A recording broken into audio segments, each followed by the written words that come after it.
डायव्हर्जनच्या अलीकडे इथं 200 फूट पुढे इथं काय अडचण नाही. बरोबर, ठीक आहे. पण तुम्हाला मेन प्रॉब्लेम कुठे आहे? त्याच्या पुढं. मग त्याच्या पुढं असेल ना तर आमचं एवढं म्हणणं आहे की तिथं तुम्ही मध्ये खोदाई चालू करताय आणि दोन्ही ट्रॅफिक तुम्ही इकडनंच काढताय. पलीकडच्या बाजूला जो सर्व्हिस रोड आहे तिथे काय करताय?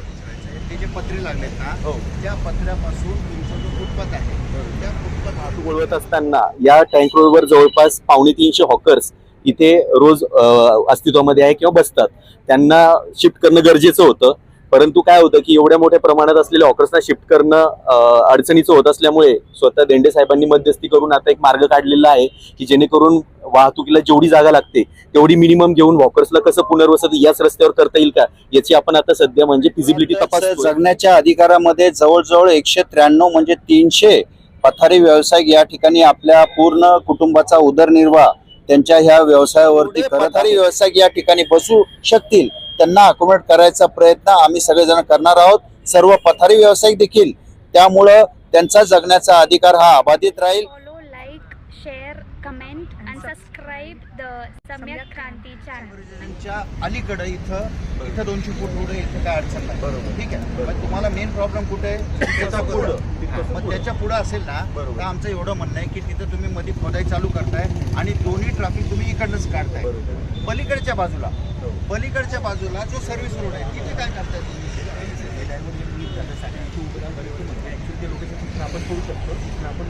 नाही, त्याच्या पुढचं मी विचारतोय.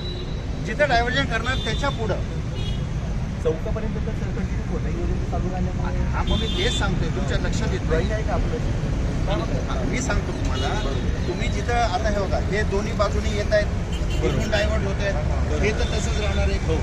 या पॉईंटपासून डायव्हर्ट अपेक्षित ह्याच्या पुढं फक्त प्रॉब्लेम आहे ना. इथपासून फार एंडपर्यंत प्रॉब्लेम आहे ना.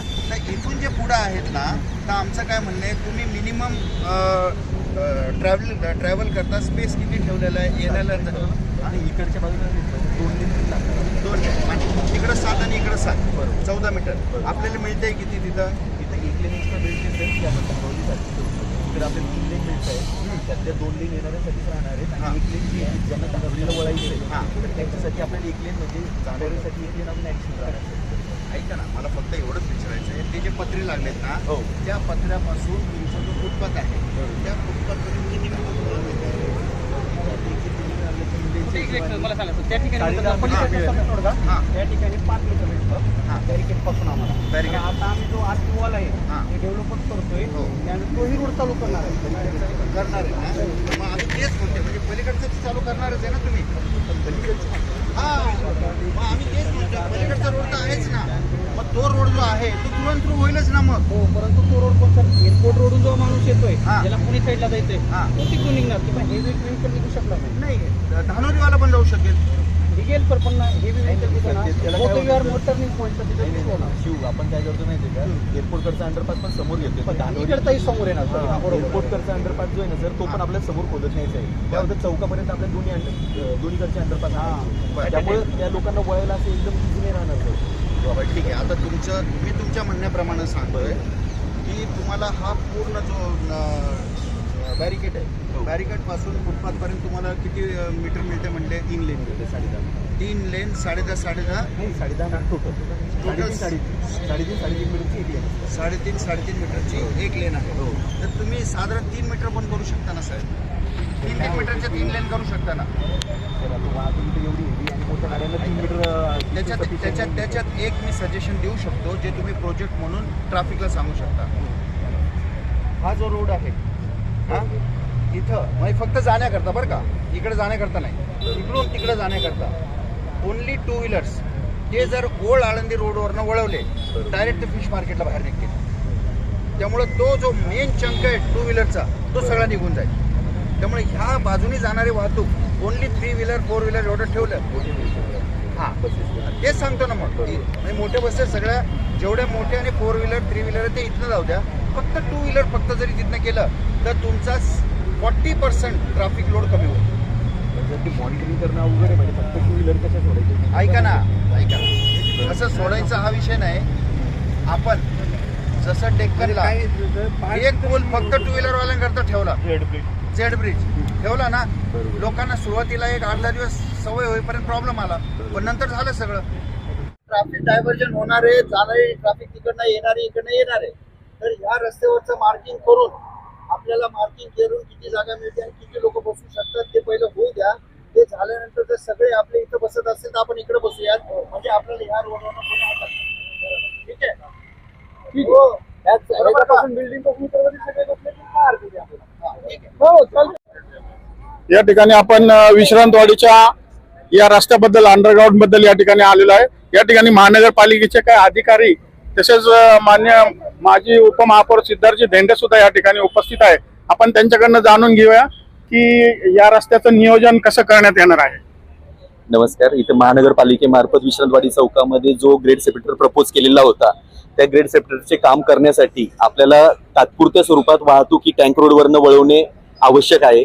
टँक रोडवरनं वाहतूक वळवत असताना या टँक रोडवर जवळपास 250 हॉकर्स इथे रोज अस्तित्वामध्ये आहे किंवा बसतात. त्यांना शिफ्ट करणं गरजेचं होतं, परंतु काय होतं की एवढ्या मोठ्या प्रमाणात असलेल्या हॉकर्सना शिफ्ट करणं अडचणीचं होत असल्यामुळे स्वतः धेंडे साहेबांनी मध्यस्थी करून आता एक मार्ग काढलेला आहे की जेणेकरून वाहतुकीला जेवढी जागा लागते तेवढी मिनिमम घेऊन हॉकर्सला कसं पुनर्वसन याच रस्त्यावर करता येईल का याची आपण आता सध्या म्हणजे फिजिबिलिटी तपासतोय.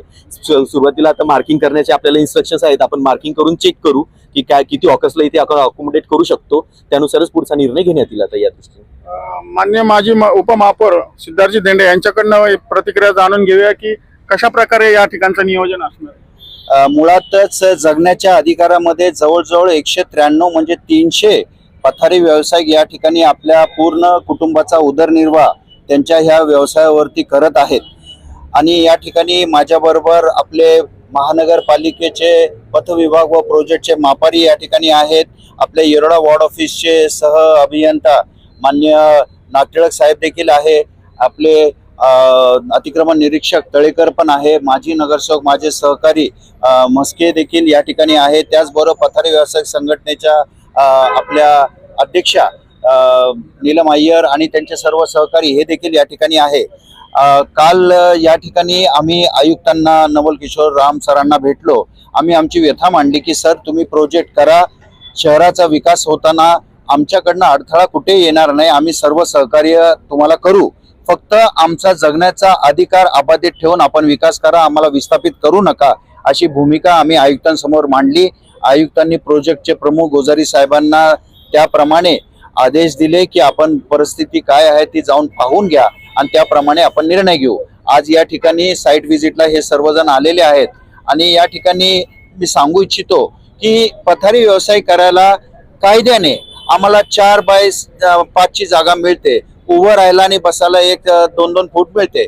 तर आम्ही आता इथे एक प्राथमिक मोजणी या ठिकाणी केली तर ज्या ठिकाणी आपण उभे आहोत त्या ठिकाणाहून आम्हाला एक 9 ते 10 फूट जागा आम्हाला मिळते. त्यामुळं आमची 9 ते 10 फूट जागा ही अबाधित ठेवून आपण आपल्याला मिळणारा जो रस्ता आहे तो जेवढा तुमच्या प्रोजेक्टमध्ये ट्रॅफिकच्या वाहतुकीकरता मिळायला पाहिजे तो मिळतोय. तर आमची एवढीच विनंती आहे की आज ही सगळी मार्किंग झाल्यानंतर जेवढे पथारी व्यावसायिक या ठिकाणी बसू शकतील त्यांना अकोमोडेट करायचा प्रयत्न आम्ही सगळेजण करणार आहोत, सर्व पथारी व्यावसायिक देखील. त्यामुळं त्यांचा जगण्याचा अधिकार हा अबाधित राहील. आपण पाहता येणारे सण आता 2 दिवसानंतर रक्षाबंधन आहे, नंतर 15 ऑगस्ट आहे, नंतर परत गणेशोत्सव आहे, नवरात्री आहे, दिवाळी आहे.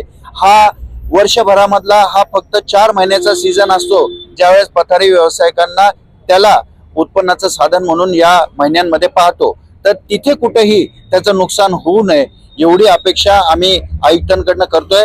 आणि माननीय आयुक्त हे देखील संवेदनशील आहे, महानगरपालिकेचे अधिकारी देखील सर्व संवेदनशील आहे, कोणीही या ठिकाणी अतिताईपणा करत नाहीये. आणि आम्ही या ठिकाणी कसलंही राजकारण न करता सर्व पक्षीय यामध्ये कार्यकर्ते, नेते आम्ही सगळेजण मिळून पथारी व्यावसायिकांच्या आणि विकासाच्या बरोबर आहोत एवढे या प्रसंगी मी सांगू इच्छितो. आपली काय प्रतिक्रिया? आपलं सर्वांना माहितीच आहे की आता इथं विश्रांतवाडीमध्ये ग्रेड सेपरेटरचं आणि उड्डाण पुलाचं काम चालू आहे. ते काम चालू असताना काही प्रमाणामध्ये ट्रॅफिकची खूप मोठी अडचण या ठिकाणी होते. त्यानंतर पथारी व्यावसायिकांचा एक विषय आहे, रोडचं काम चालू असताना ट्रॅफिकचा विषय मोठ्या प्रमाणावर भेडसावतोय. त्यामुळे पुणे महापालिकेच्या वतीने या ठिकाणी पथारी व्यावसायिकांना आपला व्यवसाय करण्यासाठी ठराविक जागा त्या ठिकाणी उपलब्ध करून द्यावी, जेणेकरून त्यांचं रोजीरोटी संपुष्टात येणार नाही. त्यासाठी आज देंडे साहेब या ठिकाणी आहेत, त्याचप्रमाणे मापारी साहेब आहेत, निळकंठ साहेब आहेत, त्यानंतर नागटिळक साहेब आहेत, त्यानंतर आपले बाकीचे सुद्धा सगळे पक्षाचे कार्यकर्ते या ठिकाणी उपस्थित आहे. आम्ही सर्वांनी मिळून एक मध्य काढलेलं आहे की 5x4च्या ऐवजी एक 10 फुटाचं अंतर जर त्यांना दिलं, त्या 10 फुटाच्या अंतरामध्ये जर प्रत्येक व्यावसायिक त्यांनी व्यवसाय केला तर ट्रॅफिकची देखील समस्या दूर होईल आणि त्यांच्या पोटावर देखील पाय पडणार नाही. कारण सर्वजण गरीब कुटुंबातील असून त्यांना त्यांच्या उदरनिर्वाहासाठी ही जागा आवश्यक आहे आणि त्यांचा व्यवसाय या ठिकाणी झाला पाहिजे. पथारी व्यावसायिक, सामाजिक कार्यकर्ते, पुणे महापालिका आणि आम्ही लोकप्रतिनिधी हे समन्वयाने याच्यामध्ये मध्य मार्ग काढू आणि कुणाचंही नुकसान होणार नाही आणि आपला हा प्रोजेक्ट व्यवस्थित सुरू राहील याबद्दल आम्ही सर्वजण दक्ष राहू असं या निमित्ताने सांगतो. धन्यवाद. काय सांगाल या प्रोजेक्ट बद्दल? काय आपले काय म्हणणं आहे या बाबतीत? नक्कीच मी विकास कामाला पथारी व्यवसाय कधीच अडथळा करणार नाही, परंतु पथारी व्यावसायिकाचा व्यवसाय चालला पाहिजे हीच आमची भूमिका असणार आहे. त्यासाठी आम्हाला आमची ज्या नियमानुसार आम्हाला जागा आणि गिरायकांना जे येणे जाण्याची जागा तेवढी द्यावी, अजिबात विरोध होणार नाही. देंडे साहेब इथं आले, देंडे साहेबांमुळे आज हे सगळे समन्वय घडून आलेले आहे, महानगरपालिका आणि पथारी व्यवसाय. त्यामुळे मी त्यांचेही धन्यवाद मानेल, मस्के साहेबांचेही धन्यवाद आणि इथं जे उपस्थित आहेत सगळ्यांचे धन्यवाद मानेल. माझी मागणी असेल एक प्रतिनिधी, कारण मी आज पथारी व्यावसायिकांनी मला निवडून दिले, त्या पदावर आहे मी, त्यामुळे त्यांची भूमिका, त्यांची जी बाजू आहे ती मांडण्याचा मला अधिकार आहे आणि ती मी मांडणार आहे. फक्त माझ्या पथारी व्यावसायिकावर कुठल्या प्रकारचा अन्याय होऊ नये आणि तो होऊही देणार नाहीये, पण आज समन्वयाने होते तर त्याला आमची सहमती आहे. धन्यवाद.